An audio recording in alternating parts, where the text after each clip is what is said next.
reframe a situation until it ignites the spirit within you with this, yes, yes, yes. And you just feel alive and like, yes, this is right for me. Think about it, dude, like, life is not one way. Or perhaps it is one way, but there's an infinite amount of ways to see it. And you can never experience life without a way of seeing it.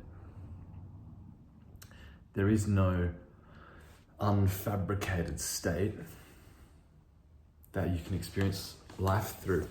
Every experience of life is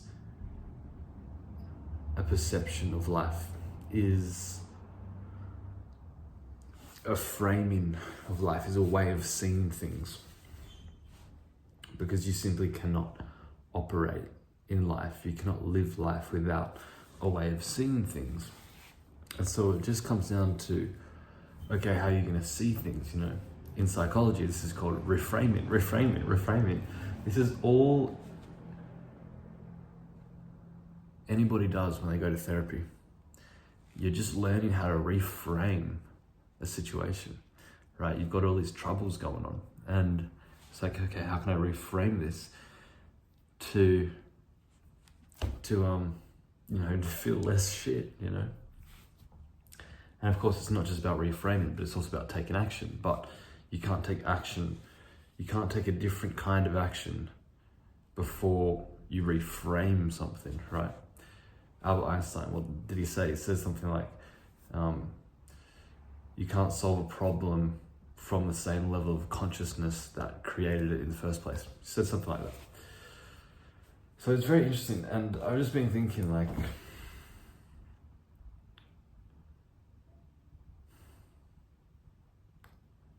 you really have to explore these different reframings in your own mind and find the one that works for you. You know, actually sit down and like kind of cycle through different ways of seeing things, you know.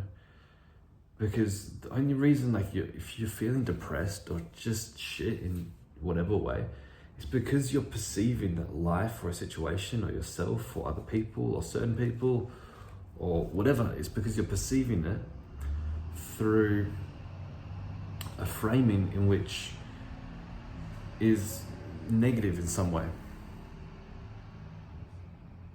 See, life isn't inherently bad. Life is not inherently shit, right? I mean, yes, as a human body, it's inevitable that you're going to experience physical pain, you know? You get ill, you know, you stub your toe on the door. There's pain, but pain is not suffering. And the vast majority of our suffering is mental suffering, suffering within the stories we hold about ourselves and the world and other people. And so it's really just, you know, reframing. And you see, this is not as easy as it sounds, simply because we identify with the stories that we're fabricating. We identify with the framing, right? And so to reframe, to look at life a different way, to look at ourselves a different way, and to habitually ground ourselves in that in a more positive way, it's actually destroying who you think you are and what you think reality is. And so that's not something that you want to do, even if your way of seeing things is causing a lot of suffering. You would rather stay in this familiar suffering than go forth into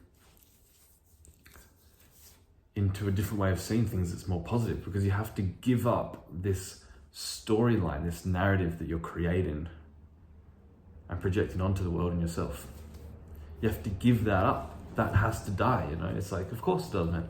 It's like, if you want to start being more positive and let go of the negative stuff, then, you know, And so it's not easy, man, because you're ending yourself. You're ending yourself. And we're attached to that. Of course we are, because ultimately it's not who we are, but like we have habitually identified with what we think we are, what we imagine ourselves to be. We've been doing that for so long that to stop doing that, it is like the death of yourself. So it's not easy, man. And it's not just the death of yourself, it's the death of what you think is real, and what you think is true. And this is why it's hard for people to change. This is why change is hard, because you're basically killing yourself, dude. Do you see that? You're basically ending your entire reality. Of course, actual reality is not being ended, but what you think is reality.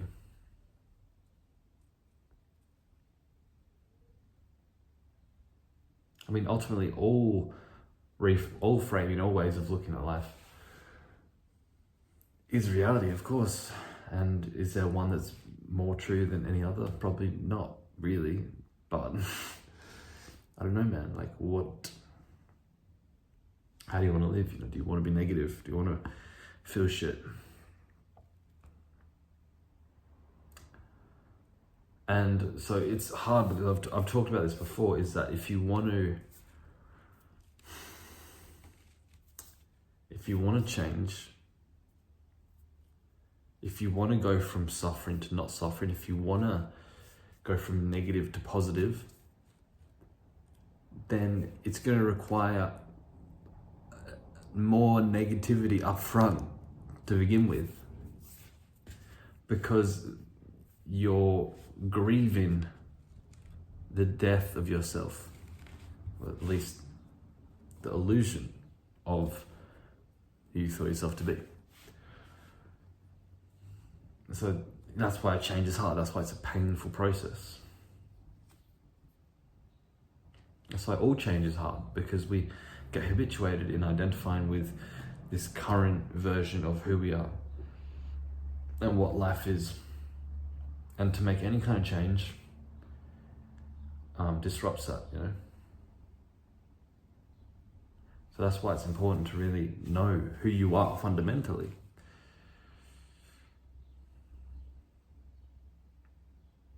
Which isn't any of the stories, really.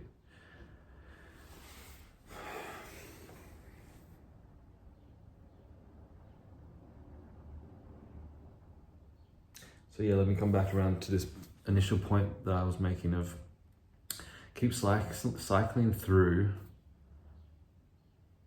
a way of seeing things regarding any situation that you have that you are negative towards, that you're sad about, angry about, anxious about, whatever. Focus on this situation and cycle through different framings of it, different ways of looking at it. Because in my own experience, I've done this with things, and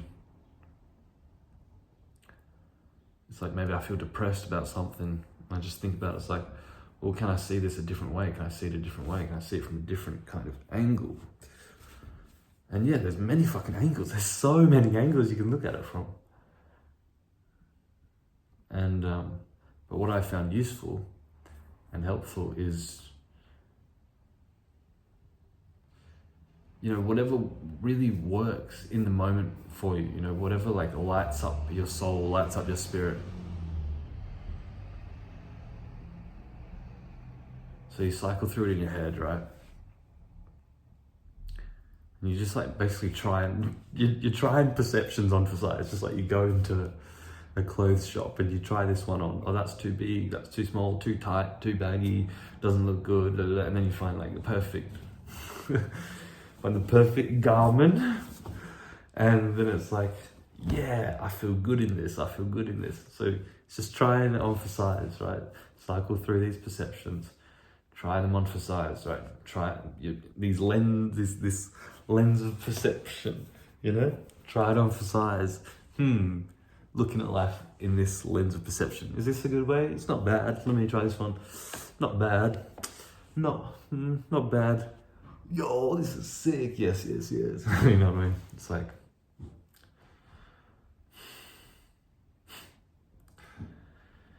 and you'll feel it, man. You'll feel it go like, it's like, you'll be like, like, yes, this is what I need. This is what I need to move forward. This is what I need. This is, you know, it's really just tapping into what feels most alive, what feels most soulfully nourishing to you. And usually that perception is rooted in love.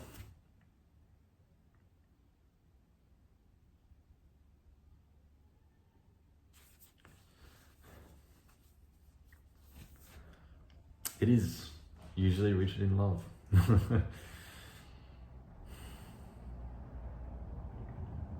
So yeah, man, I hope this was helpful for you. Try and emphasize, and please like and subscribe. That helps me out a lot. And I will see you in the next one. Peace.